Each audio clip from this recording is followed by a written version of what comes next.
Bilingual study में आपका most welcome है। जी हाँ दोस्तों, आज आपके लिए मैं एक बार फिर उपस्थित हूँ क्लास 12th के म्यूज़िक का आंसर की लेकर।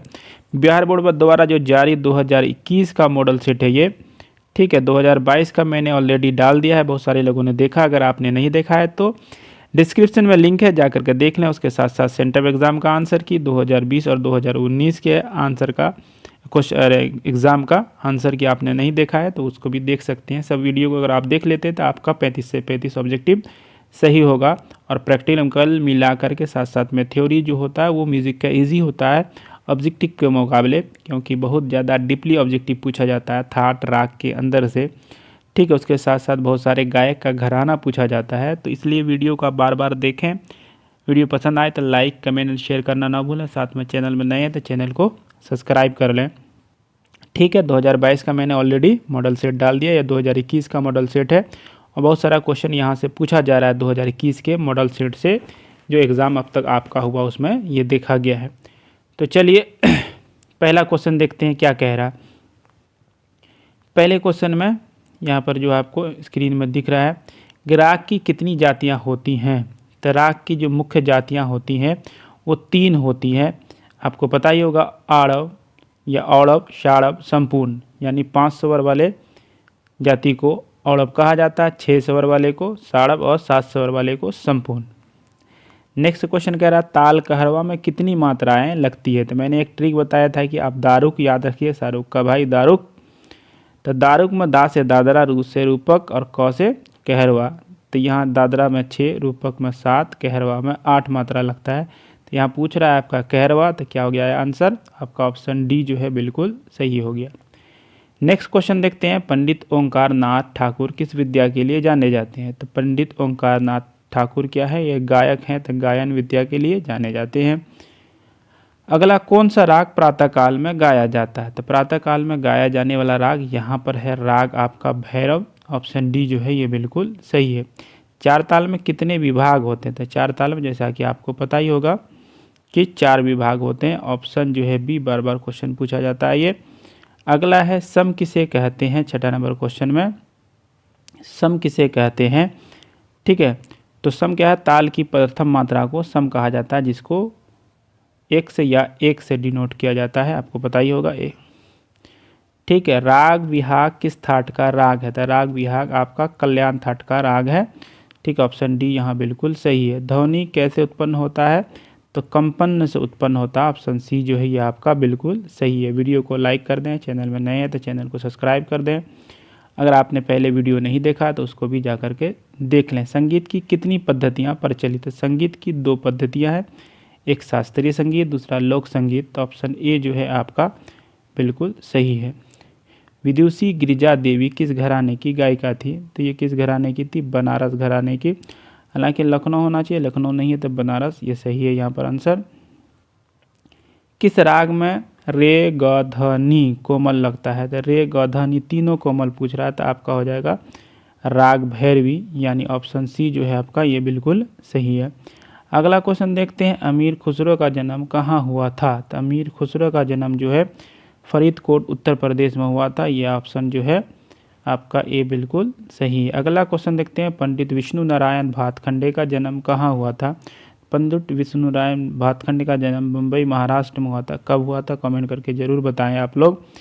डागर बंधु किस गायन शैली से संबंधित हैं। डागर बंधु माने भाई होता है, तो ये ध्रुपद के महान गायक में से हैं, ऑप्शन ए जो है बिल्कुल सही है। अगला देखते हैं, सोनल मानसी का संबंध किस नृत्य से है। तो ओडिसी नृत्य से, अभी इसको ओडिसी बोला जाता है, ऑप्शन बी जो है बिल्कुल सही। एक सप्तक में कितनी श्रुतियाँ होती हैं। तो एक सप्तक में कितनी श्रुतियाँ होती है, 22 श्रुतियाँ होती है, ठीक है। ऑप्शन ए बिल्कुल सही है। क्वेश्चन बार बार पूछा जाता है, याद रखिएगा। किस ताल में 14 मात्राएं होती है।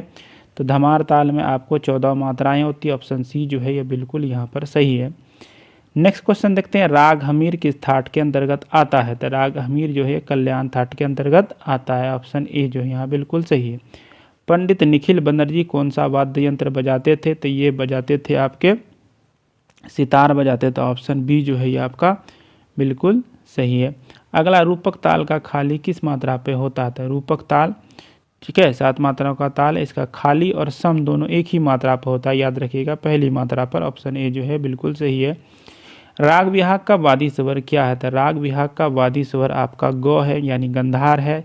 ठीक है, वादी स्वर, जबकि संवादी स्वर इसका नी है, ये याद रखिएगा। यहाँ पर पूछ रहा है वादी, तो वादी हो जाएगा ग, यानी ऑप्शन जो है ए आपका बिल्कुल सही है। अगला देखते हैं, एक ताल में कितनी मात्राएं होती है? तो एक ताल में 12 मात्राएं होती है, ऑप्शन बी जो है बिल्कुल सही है। निम्न में से किस ताल में 8 मात्रा होती है? तो मैंने बताया था दारुक कहरवा में 8 मात्रा, पहले भी आया क्वेश्चन।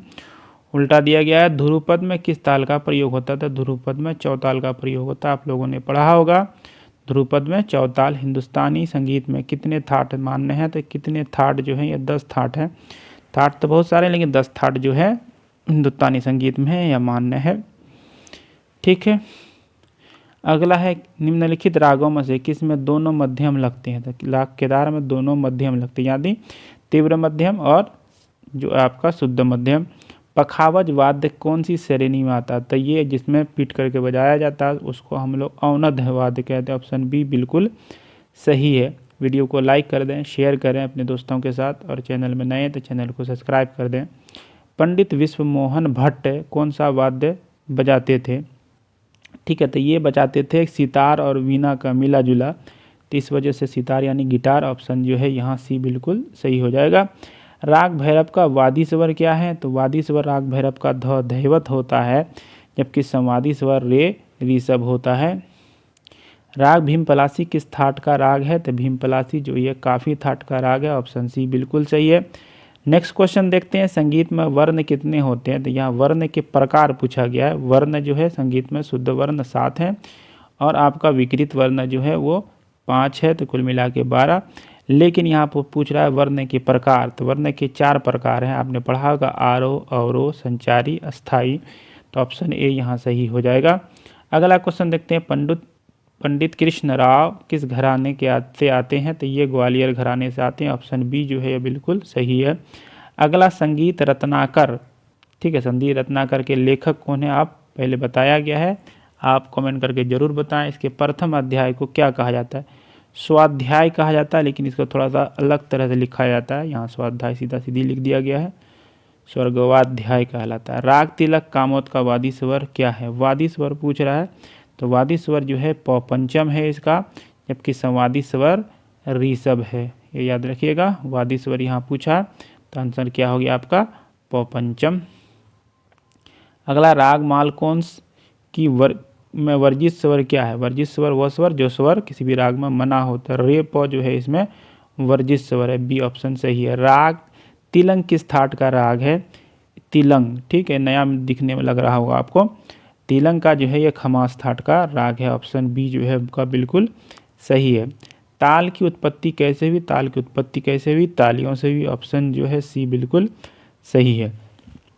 ताल धमार में कितने विभाग होते हैं? ताल धमार में आपको 4 विभाग होते हैं, ऑप्शन सी जो है बिल्कुल सही है।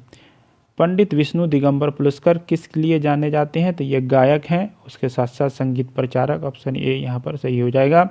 सूलताल में कितनी मात्राएं होती है? तो सूलताल में आपको 10 मात्राएं होती है, जैसे झपताल में 10 मात्रा, उसी तरह सूलताल में भी 10 मात्रा। औड़व साड़व जाति के राग में कितने स्वर होते हैं? तो औड़व में 5, साड़व में 6, तो 5-6 हो जाएगा। ठीक है, तो देखिए 5-6 किस में? ऑप्शन बी में, तो ऑप्शन बी बिल्कुल यहाँ सही है।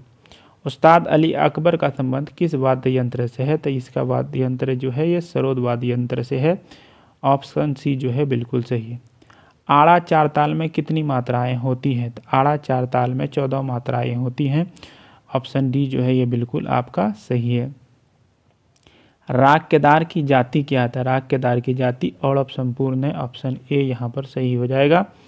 राग मालकोंस का वादी स्वर क्या है? तो राग मालकोंस का वादी स्वर जो है म मध्यम है, जबकि संवादी स्वर सा है। ठीक है, मालकोस का वादी स्वर म मध्यम, को स, संवादी स्वर सा। अगला देखते हैं क्या कह रहा है।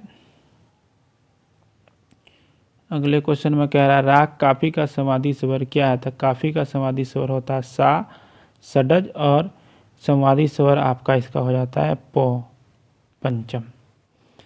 अगला क्वेश्चन देखिए, राग खमाज की जाति क्या है? तो राग खमाज की जाति साड़व संपूर्ण, यानी 6-7। अगला देखते हैं, निम्नलिखित में किसमें दोनों निषाद लगते हैं? तो दोनों निषाद राग देश में लगता है, मतलब कोमल निषाद और शुद्ध निषाद। निषाद मतलब नी। राग देश का समाधि स्वर क्या है? तो राग देश का समाधि स्वर प पंचम है, और जबकि वादी स्वर रे ऋषभ होता है, याद रखिएगा। राग कामोद किस जाति का राग है? तो राग कामोद जो है यहाँ पर संपूर्ण जाति का राग है। इसका जो है संपूर्ण होता है, तो जब दोनों सेम हो तो एक भी लिखा जाता है। राग बागेश्वरी किस थाट का राग है? तो ये बागेश्वरी जो है आपका काफ़ी थाट का राग है। ऑप्शन सी जो है बिल्कुल सही है। नेक्स्ट क्वेश्चन देखते हैं, राग कामोद का वादी स्वर क्या है? तो प पंचम है कामोद का वादी स्वर, जबकि समाधि स्वर आपका रे है। अगला, ठुमरी के लिए प्रसिद्ध शहर कौन सा है? तो ठुमरी के लिए प्रसिद्ध शहर जो है ये बनारस या लखनऊ बोला जाता है वर्तमान में। तो यहाँ अपना ऑप्शन में जो लखनऊ है नहीं, तो बनारस हो जाएगा। साड़व जाति के राग में कितने स्वर? औड़व में 5, साड़व में 6, संपूर्ण में 7। यह आंसर हो जाएगा बी। नेक्स्ट क्वेश्चन देखते हैं, स्वरलिपि पद्धति को किसने प्रचलित किया था? स्वरलिपि पद्धति को पंडित भातखंडे, विष्णु नारायण भातखंडे ने प्रचलित किया। ऑप्शन ए यहाँ सही हो जाएगा। 56 में देखते हैं, अगर आप तक आपने वीडियो को लाइक नहीं किया तो लाइक ज़रूर कर दें, और चैनल में नए हैं तो चैनल को सब्सक्राइब कर दें। कमेंट करके बताएं कि आपको वीडियो कैसा लगा। रूपक ताल में कितनी मात्राएं? तो दा रुक मैंने बताया था, तो रूपक रस रूपक यानी 6, 7, 8, तो बीच में है ये 7 मात्राएं होती है, 3 विभाग होता है। हिंदुस्तानी संगीत में कुल कितने थाट हैं? फिर आ गया क्वेश्चन, 10 थाट है। अगला देखते हैं, राग देश किस थाट से उत्पन्न होता है? तो राग देश जो है आपका खमास थाट से उत्पन्न होता है। ऑप्शन सी बिल्कुल सही है। राग सूचक स्वर समुदाय को क्या कहते हैं? तो ये आपको पकड़ कहते हैं। पकड़ से ही किसी राग के बारे में पता चलता है, तो इसको राग सूचक स्वर समुदाय कहा जाता है, पकड़ को। अगला क्वेश्चन दें, एक सप्तक में कितने स्वर होते हैं? सप्तक यानी 7, तो 7 स्वर होता है। ऑप्शन सी जो है बिल्कुल सही है।